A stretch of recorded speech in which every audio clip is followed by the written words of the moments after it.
법무법인 효성소속 배지현 변호사의 법률 관련 이어집니다.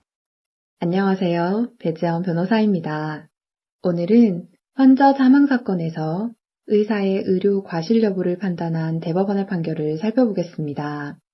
최근 대법원은 환자의 사망 결과만으로 의사의 과실을 단정할 수 없다는 취지로 민형사 사건에서 잇따라 파기환송 판결을 내렸습니다. 이는 의료 과실을 판단하는 기준에 대해 엄격한 접근이 필요하다는 점을 다시 한번 강조한 사례로 평가됩니다. A씨는 내과 의사로 2016년 10월 고열과 복통 증상을 호소하며 병원을 방문한 환자 B씨를 진찰했습니다. B씨는 혈액 검사 결과 백혈구 수치와 염증 수치가 정상치를 초과해 급성 감염증이 의심되는 상황이었으나 A씨는 이를 단순 장염으로 진단하고 약을 처방한 뒤 귀가 조치했습니다.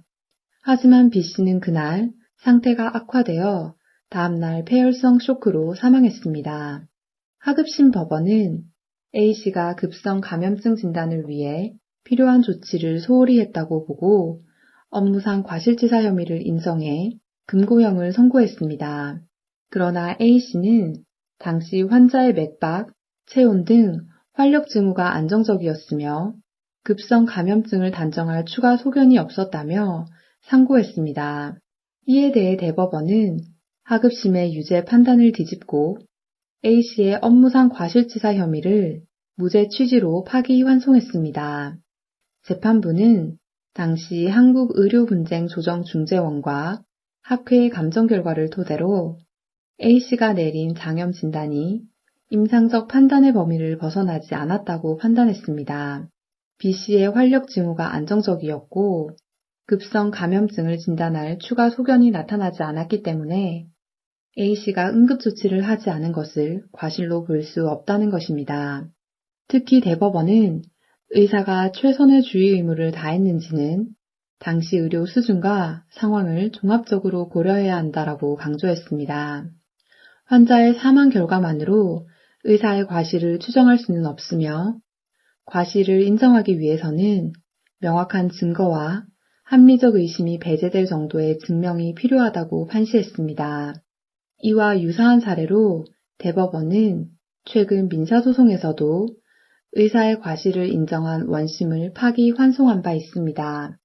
척추수술 후 감염이 발생한 사건에서 수술 집도의의 감염 예방 의무 위반을 인정한 원심을 뒤집고 감염 발생과 의료진의 과실 사이에 직접적인 인과관계가 확인되지 않았다고 판단했습니다. 이번 대법원 판결은 의료사고와 관련한 민형사 소송에서 의사의 과실을 판단하는 기준이 더욱 엄격해졌음을 보여줍니다.